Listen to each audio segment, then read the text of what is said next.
दिल्ली में पानी बाबे हाल दिलवा रोवत होई हो होली में हमार सिलवा रोवत होई हो होली में हमार सिलवा कितना बताई हम अपन फिलवा रोवत होई हो होली में हमार सिलवा रोवत होई हो होली में हमार सिलवा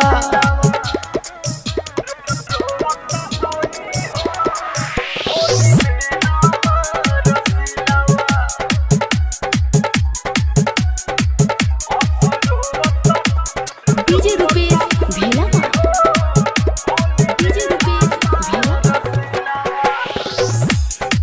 साल रहनी घरे रंगवा लगैनी ओकरा के जाई के मिलत नइखे छुट्टी एही जा रहतानी हम छटपटाई के। अरे भाई सुनत रह बड़ा गजब बा। पर साल रहनी घरे रंगवा लगैनी ओकरा के जाई के मिलत नइखे छुट्टी एही जा रहतानी हम छटपटाई के।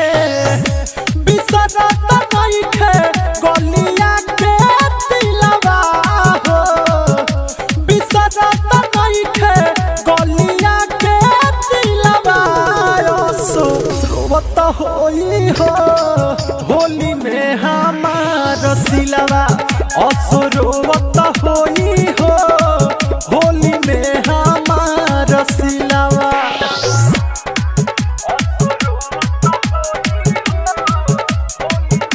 डीजे रुपेश भेला डीजे रुपेश भेला ए हो दीपक से सनत के रहिया जो हाथ होई समझाइलो से केहू के बतिया नहीं समझत होई।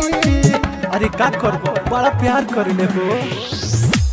ए हो दीपक से सनत के रहिया जो हाथ होई समझाइलो से केहू के बतिया नहीं समझत होई। कहतानी तोहसे अपन सिकवा गिलवा हो कहतानी तोहसे अपन सिकवा गिलवा रोवत होई हो होली में हमार सिलवा रोवत होई हो होली में हमार सिलवा। दिल्ली में पानी बाबे हाल दिलवा रोवत होई हो होली में हमार सिलवा रोवत होई हो होली में हमार सिलवा। कितना बताई हम अपन फिलवा रोवत होई हो होली में हमार सिलवा रोवत